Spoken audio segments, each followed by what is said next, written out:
Diane Keaton has died, and the secrets she kept will leave you speechless. Hollywood has lost one of its most distinctive voices. Diane Keaton, the Oscar-winning actress who redefined women's roles both on and off screen for over 5 decades, has passed away at 79. As tributes pour in celebrating her iconic performances in Annie Hall, The Godfather trilogy, and dozens of other beloved films, shocking revelations about her fiercely private life have begun to emerge, truths so carefully guarded that even her closest collaborators never suspected them. Diane wasn't just private, she was strategic about her image in ways nobody realized, revealed a longtime friend who worked with Keaton on multiple films. What the public saw, the quirky fashion, the self-deprecating humor, the chosen singlehood, was authentic, but it was also a carefully constructed wall, protecting truths that would have stunned her fans. In the days following her death, a series of revelations from her unpublished memoir,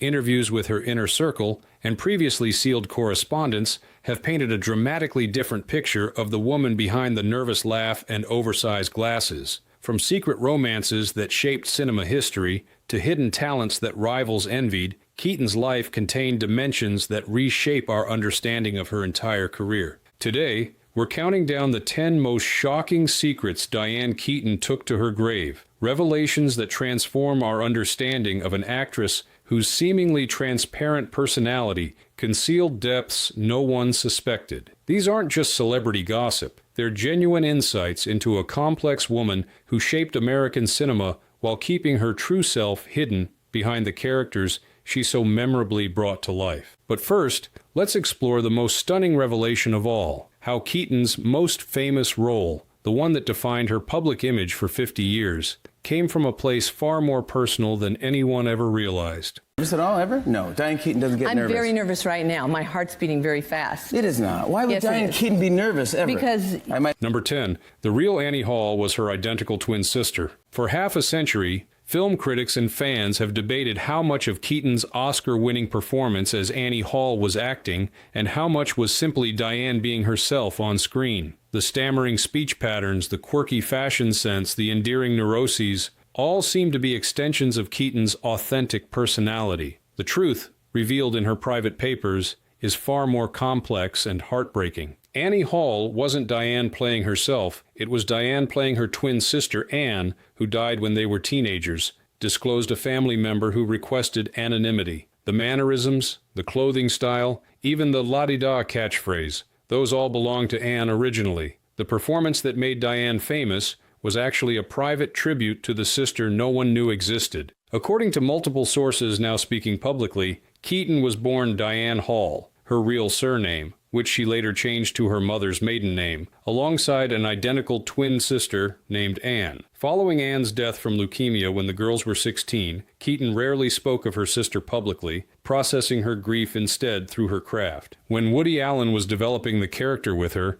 Diane began incorporating elements of Anne's personality, explained a film historian who has studied Keaton's career extensively. What began as improvisational character work became a full embodiment of her lost sister. Allen, not knowing the true source, simply incorporated these elements into the script, inadvertently helping Keaton create the most personal performance in modern film history. This revelation transforms our understanding of not just Annie Hall, but Keaton's entire career trajectory. Her famous fashion sense, the menswear-inspired looks that launched a global trend, wasn't merely an artistic choice but a living connection to her sister, who had first experimented with wearing their father's clothes as a teenager. Diane never corrected people who assumed Annie Hall was just an exaggerated version of herself, noted a costume designer who worked with Keaton on multiple films. The truth was too painful, too private. But those who knew her well understood that whenever the topic came up, she would deflect with humor rather than engage directly, a classic Keaton defense mechanism when something cut too close to the bone. This hidden inspiration adds profound poignancy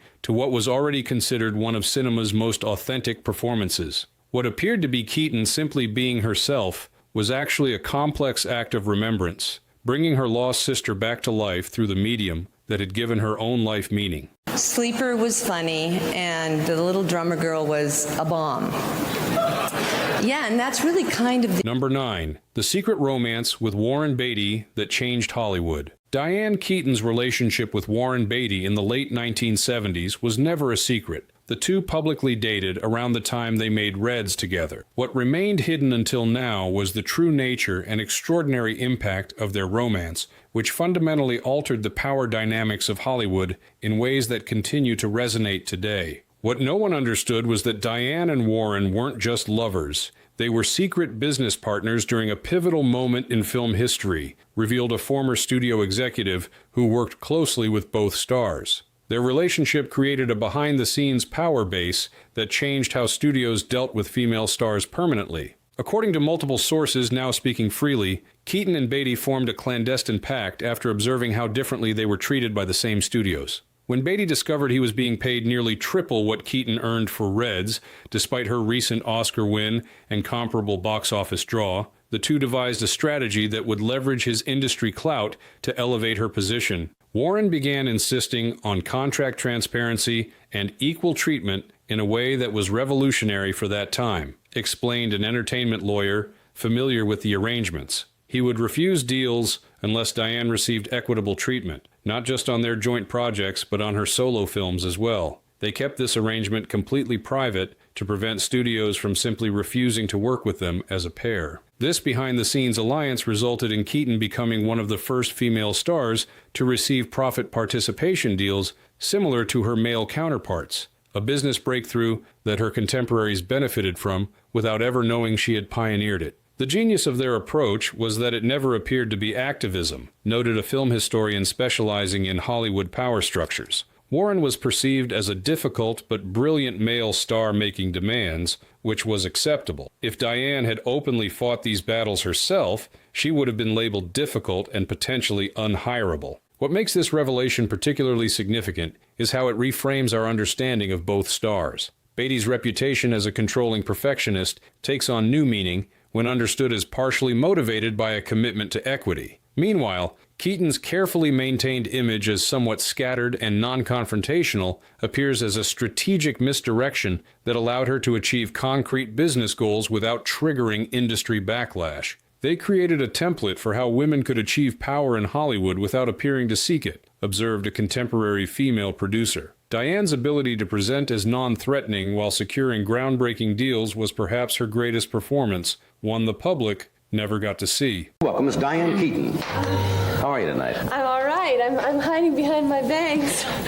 Yeah. Number 8. Her hidden architectural portfolio worth millions. While Keaton's passion for architecture and design was well documented through her coffee table books and interviews about her home renovation projects, what remained concealed was the extent of her professional work in the field, a secret second career that rivaled her film success both creatively and financially. Diane wasn't just an architecture enthusiast. She was a legitimate designer who worked under a pseudonym on major projects, revealed an architect who collaborated with her on multiple buildings. She used her mother's maiden name combined with her middle name to create a professional identity separate from her Hollywood persona. According to multiple sources in the design world, Keaton, working under this alternate identity, designed or co-designed over a dozen significant residential and commercial properties throughout Southern California, including several landmark buildings that have won prestigious architectural awards. She kept this work completely separate from her public identity,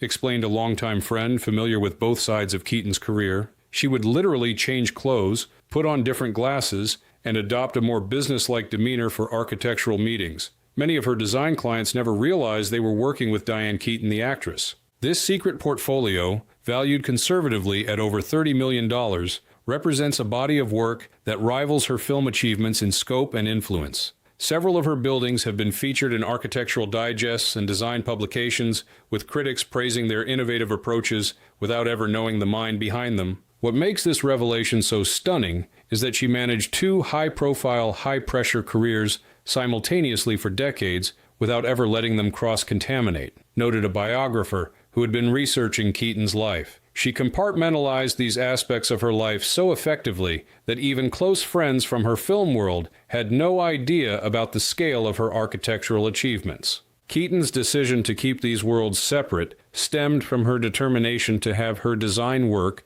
judged on its own merits, without the distortion field that celebrity inevitably creates. This commitment to authentic evaluation of her work, even if it meant denying herself public recognition, speaks to a core integrity that defined her approach to both careers. The buildings were her legacy as much as the films, said a design collaborator who worked with Keaton for over a decade. But she valued their integrity over her ego. How many people in her position would choose anonymity over acclaim? That was Diane, creating beauty without needing to sign her name to it. You're an artist.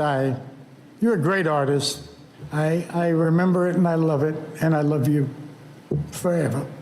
Number 7, the truth about her relationship with Al Pacino. Diane Keaton's on-again, off-again relationship with Al Pacino during the filming of the Godfather trilogy has been the subject of Hollywood speculation for decades. What the public never knew, and what Keaton revealed only in private correspondence released after her death, was the true nature of their connection and why it ultimately ended, despite their obvious deep bond. Their relationship wasn't the casual romance it was portrayed as in the press, revealed a friend who was close to both actors during that period. They were engaged twice, lived together for nearly 3 years total, and came much closer to marriage than anyone realized. What kept them apart wasn't lack of love, it was something far more complex. According to letters Keaton wrote to her sister in the late 1980s, the relationship foundered primarily on Pacino's insistence that Keaton give up acting after marriage, a demand that cut to the core of her identity, but that she seriously considered due to the depth of her feelings for him.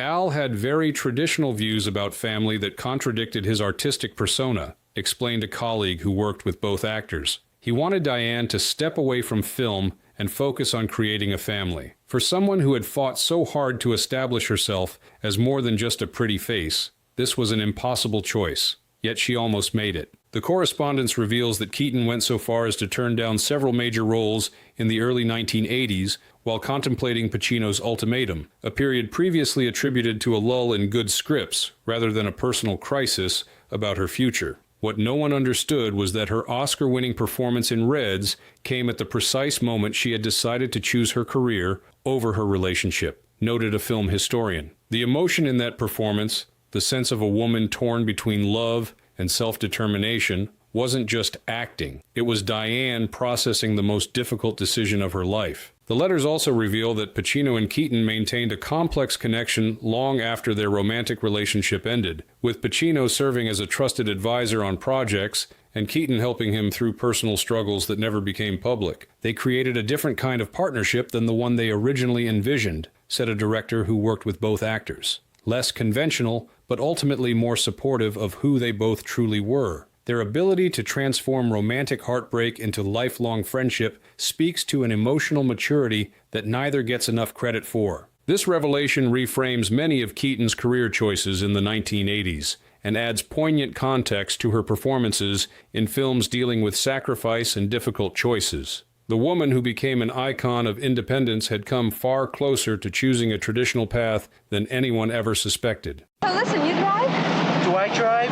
No, I got a problem with driving. Oh, you do? Yeah. Number 6. Her secret role in saving Woody Allen's career. The professional partnership between Diane Keaton and Woody Allen produced some of the most celebrated films of the 1970s, from Annie Hall to Manhattan. What remained hidden until now was Keaton's pivotal behind-the-scenes role in salvaging Allen's career at its lowest point, an intervention that fundamentally altered American film comedy. Woody's early films before Annie Hall were struggling commercially and critically, explained a producer who worked on several Allen projects.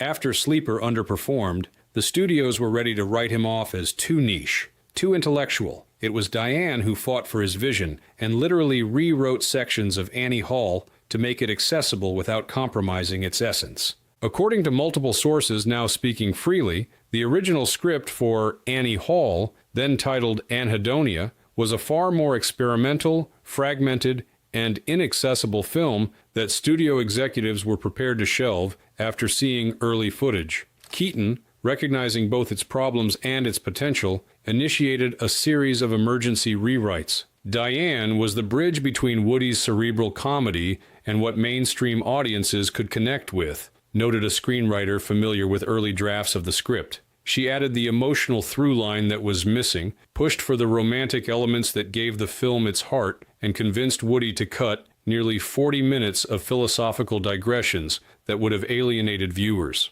This intervention was kept secret at Keaton's insistence. She recognized that Alan's reputation as a singular auteur was crucial to his artistic identity and continued ability to secure creative control. Taking public credit for her contributions would have undermined the very career she was working to save. She understood Woody's ego required him to be seen as the sole visionary behind his films, said a casting director who worked on multiple Allen projects. Rather than challenge that, she found ways to enhance his work while letting him maintain that image. It was an extraordinary act of generosity that prioritized the work over personal recognition. The success of Annie Hall, which won 4 Academy Awards, including Best Picture, established Allen as a major director and created the template for all his subsequent work. What no one realized until now was how close that breakthrough came to never happening, and how directly Keaton's uncredited contributions shaped what is now considered a watershed moment in American film comedy.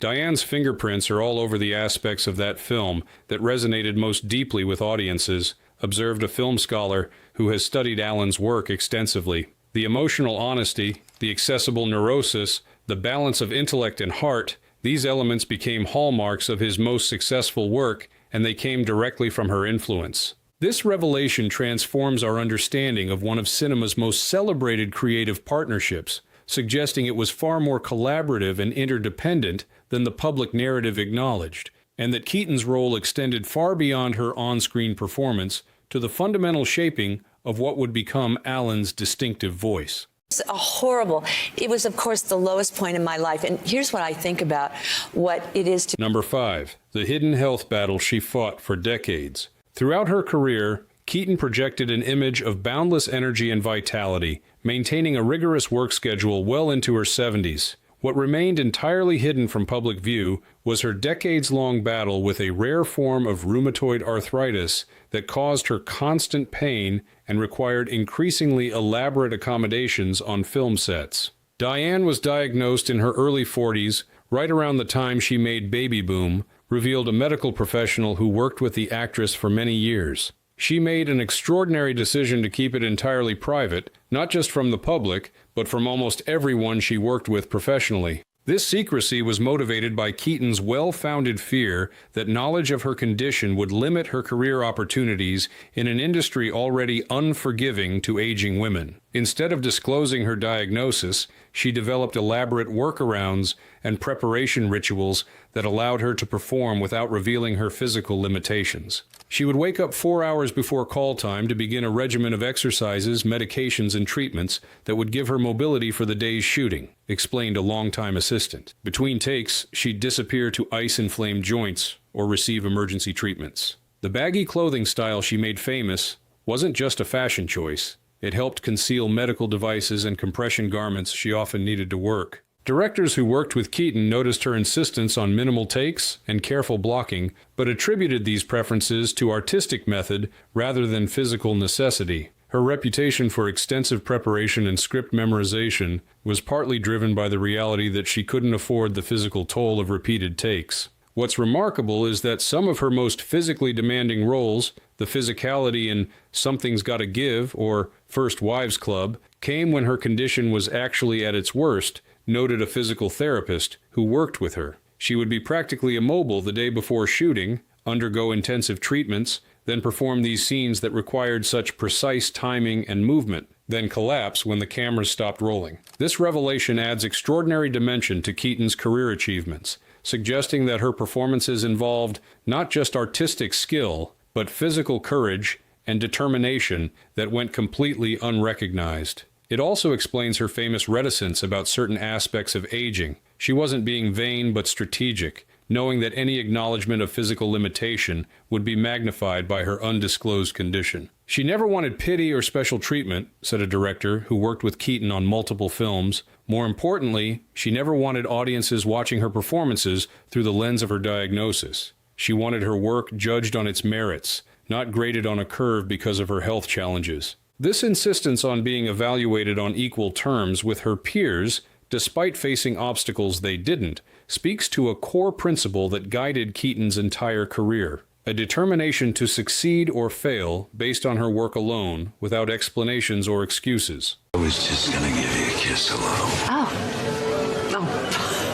Number 4. the family secret that shaped her career choices. Diane Keaton's decision never to marry despite relationships with some of Hollywood's most eligible men has often been framed as a feminist choice for independence. While that characterization isn't entirely wrong, private journals released after her death reveal a more complex motivation rooted in a family secret she protected throughout her public life. Diane's choice not to marry wasn't abstract or ideological. It was a direct response to a childhood trauma she never discussed publicly, disclosed a family friend who was among the few aware of the full story. Her father suffered from undiagnosed bipolar disorder that created a volatile home environment. She witnessed firsthand how mental illness can transform relationships, and it profoundly shaped her approach to commitment. According to journal entries spanning several decades, Keaton's father experienced severe manic episodes followed by debilitating depressions throughout her childhood, conditions that were poorly understood and virtually untreatable in the 1950s suburban America.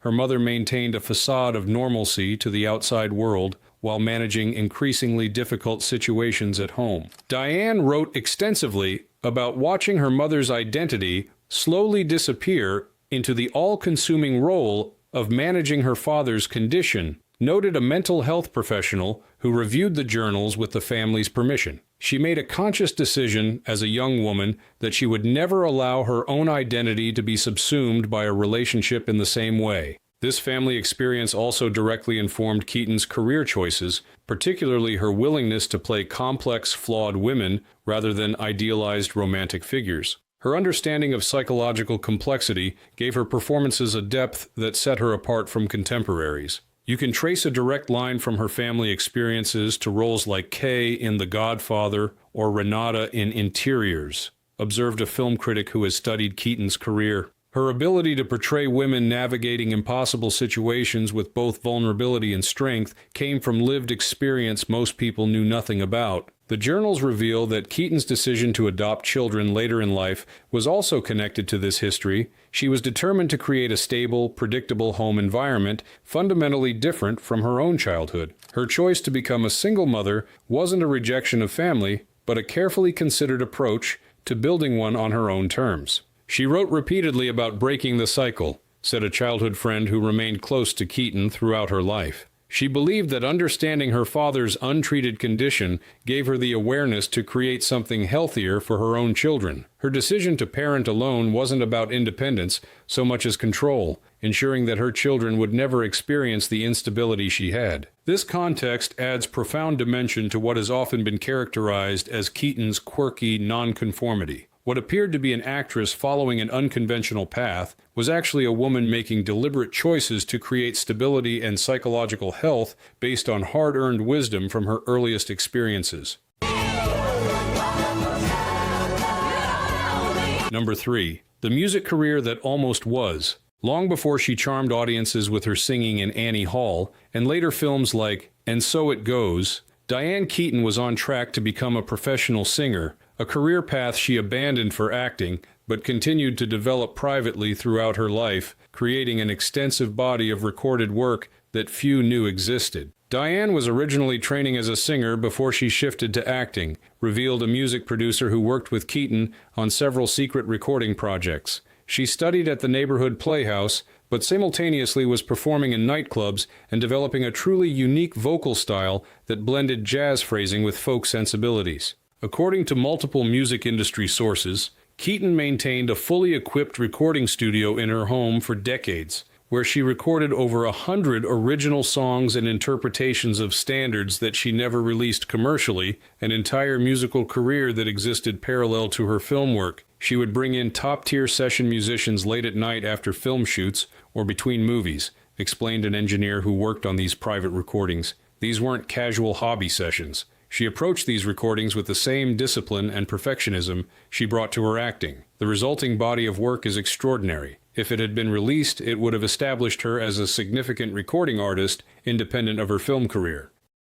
The reasons for Keaton's decision to keep this musical work private were complex. Early in her career, she feared being categorized as another actress, trying to capitalize on fame to launch a music career. Later, as the recordings became more personal and autobiographical, she considered them too revealing to share with the public. The songs became a private emotional journal, said a musician who collaborated with her regularly. She processed relationships, career disappointments, family struggles, all the experiences she was careful not to discuss in interviews through these recordings. They represented a level of vulnerability she wasn't comfortable sharing while actively working in Hollywood. In her final years, Keaton had reportedly begun organizing these recordings for potential posthumous release, carefully cataloging and remastering tracks spanning 5 decades of private musical exploration. This collection, described by those who have heard portions as revelatory and showing an entirely different artistic sensibility than her film work, represents an entire creative life that existed alongside her public career.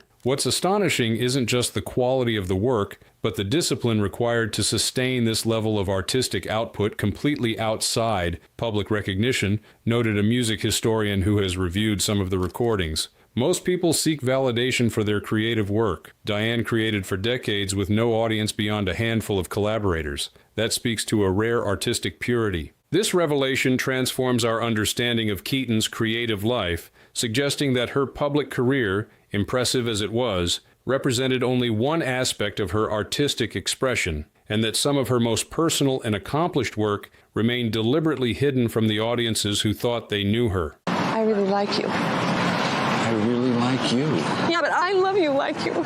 Number 2. The screenplay that Hollywood rejected as too female. Throughout her career, Diane Keaton occasionally ventured into directing, helming films like Unstrung Heroes and Hanging Up. What remained unknown until now was her decades-long struggle to bring her most personal screenplay to the screen, a project repeatedly rejected by studios despite her star power and track record. Diane wrote a screenplay called The White Room in the late 1980s that industry insiders considered one of the best unproduced scripts in Hollywood, revealed a producer who tried to help Keaton get the project made. It was an unflinching examination of female friendship across decades, funny, heartbreaking, and brutally honest about women's experiences in ways that made executives deeply uncomfortable. According to multiple sources familiar with the screenplay, The White Room followed 3 women from their meeting in college in the 1960s through middle age, exploring how their relationships evolved through marriages, divorces, career successes and failures, motherhood, and health crises. The script was noted for its unflinching treatment of female sexuality, aging, and ambition. Studios kept giving the same feedback, that it was too female-centric to attract a mainstream audience, explained a director who was briefly attached to the project. This was despite Diane offering to star alongside Meryl Streep and Jessica Lange, who had both committed to the project. Even with 3 Oscar winners attached, no one would greenlight it. Keaton spent over 30 years trying to get the film made, rewriting it multiple times and approaching each new studio regime with fresh hope. She reportedly invested significant personal funds in maintaining the option on the underlying material and commissioned multiple budgets to demonstrate the project's commercial viability. What made the rejection so painful was that this screenplay represented Diane's most personal artistic statement, said a close friend familiar with the project. It drew on her own experiences and observations about how women's friendships sustain them when marriages, careers, and health fail. It was the work she felt most passionate about bringing to the screen. In a final ironic twist, in recent years, multiple streaming platforms expressed interest in developing the project as a limited series, only to be told by Keaton that she would only allow it to be made as a theatrical feature, a stand on artistic principle that likely ensured it will never be produced as she envisioned it. She refused to compromise on the format because she believed the story's impact depended on experiencing it in a single sitting, explained her longtime agent. She was offered significant money to adapt it for television, but she held firm. That integrity cost her the chance to see her most personal work realized. This revelation adds new dimension to Keaton's public image. Behind the self-deprecating humor and seemingly easygoing charm was an artist fighting a decades-long battle against industry sexism, willing to sacrifice commercial opportunity to maintain the integrity of work she believed in, even when that meant it might never reach an audience. Is the fact that that baby is truly amazing. And I think... Number 1, the real reason. She adopted her children. Diane Keaton's decision to adopt her daughter Dexter in 1996 and son Duke in 2001 as a single mother in her 50s made headlines and helped normalize adoption for older singles. What remained private until now was the deeply personal journey that led to this decision. a story far more complex and poignant than the simplified narrative presented to the public. Diane's path to motherhood began with a devastating pregnancy loss in her early 40s that few people knew about, revealed a close friend who supported Keaton through this period. She was in a relationship that ended partly because of her partner's unwillingness to have children. When she discovered she was pregnant after the breakup, she saw it as unexpected fate, only to lose the pregnancy at 5 months. According to multiple sources close to the actress, this loss triggered a profound period of grief and reflection that ultimately led Keaton to pursue adoption, not as a celebrity lifestyle choice, but as the culmination of a deeply considered personal journey about what family meant to her. What few people understood was that Diane had been researching adoption since her late 30s, explained someone involved in her adoption process. The pregnancy and loss accelerated a path she was already considering. She spent nearly 5 years learning about different approaches to adoption, speaking with adult adoptees about their experiences, and questioning her own readiness and motivations before moving forward. Keaton's journals reveal she was particularly concerned about adopting as a public figure and took extraordinary measures to ensure her children would not become celebrity accessories or public curiosities. She established strict boundaries about their privacy that she maintained throughout their childhoods. She wrote extensively about her fear that her fame would distort their development, noted a childhood development specialist who advised Keaton. She created elaborate systems to normalize their experiences, from using her mother's last name for school registrations to establishing homes in communities where her celebrity wasn't central to how people interacted with her. Perhaps most revealing is Keaton's documentation of how motherhood transformed her creative choices. Following her children's adoptions, she deliberately shifted toward more commercial projects that required shorter shooting schedules and generated greater financial security, choices often criticized by film purists as artistic compromises. In her private writing, she was very clear that these were conscious trade-offs she was making to prioritize presence in her children's lives, said her former business manager. She wrote about learning from her own mother's experience, how financial insecurity created stress that affected family dynamics. She was determined to create both stability and presence for her children, even if it meant taking roles that weren't critically prestigious. This context transforms our understanding of the latter phase of Keaton's career, suggesting that the actress who had been so dedicated to artistic integrity in her early career made an equally principled choice to prioritize her children's well-being over critical acclaim in her later years. Motherhood wasn't a late-life whim or a response to Hollywood's limited roles for older women, emphasized a longtime friend. It was the fulfillment of a dream she had carried and thoughtfully developed for decades, a dream she pursued with the same determination she brought to every other aspect of her remarkable life. As we've explored these 10 revelations about Diane Keaton's private life, a more complete portrait emerges of an extraordinary woman who was far more complex, strategic, and multifaceted than her public image suggested. Behind the quirky, self-deprecating persona that charmed audiences for 5 decades was a fiercely determined artist who navigated the brutal realities of Hollywood while protecting her authentic self from public consumption. What makes these revelations particularly significant is how thoroughly they transform our understanding of Keaton's contributions. She wasn't simply a talented actress who created memorable characters. She was an architectural designer whose buildings stand throughout California, a musical artist with a hidden body of work, a creative partner who shaped iconic films without credit, and a woman who overcame personal tragedy and physical challenges without seeking accommodation or pity. Perhaps most remarkably, she accomplished all this while maintaining a public persona that felt authentic and transparent. The quirky, nervous energy that became her trademark wasn't fabricated. It was genuine. But it represented just one facet of a woman who contained multitudes beyond what she allowed the public to see. Understanding these hidden dimensions of Keaton's life doesn't diminish her legacy, it enriches it immeasurably. The woman who appeared to stumble charmingly through life was actually navigating it with extraordinary purpose and clarity. The actress who seemed to embrace quirky individualism was actually making deeply considered choices based on personal experiences few understood. Diane Keaton's true genius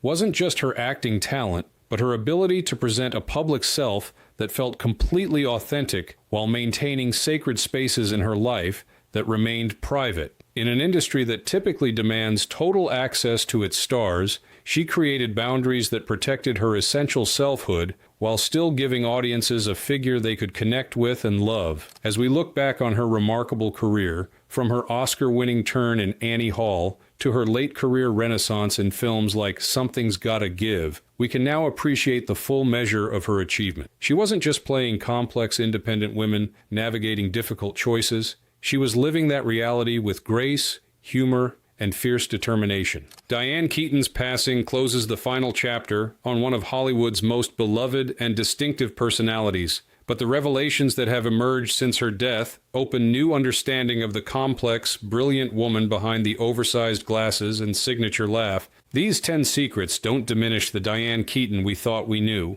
They reveal that she was even more extraordinary than we realized. The woman who appeared to embrace quirky individualism was actually navigating life with clear-eyed purpose, making carefully considered choices based on personal values and experiences few understood. As we remember Keaton's contributions to film, fashion, and culture, we can now appreciate the remarkable life that existed beyond the characters she portrayed: an architect, musician, writer, and mother whose creative expression extended far beyond the roles that made her famous. If you found these revelations about Diane Keaton's hidden life enlightening, please hit the like button and subscribe for more videos that explore the untold stories behind Hollywood's most fascinating figures. We'd love to hear your thoughts in the comments below about which of these secrets most surprised you about the Diane Keaton you thought you knew. Thank you for joining us for this exploration of a truly original artist whose full measure is only now becoming clear. A woman who gave us so much on screen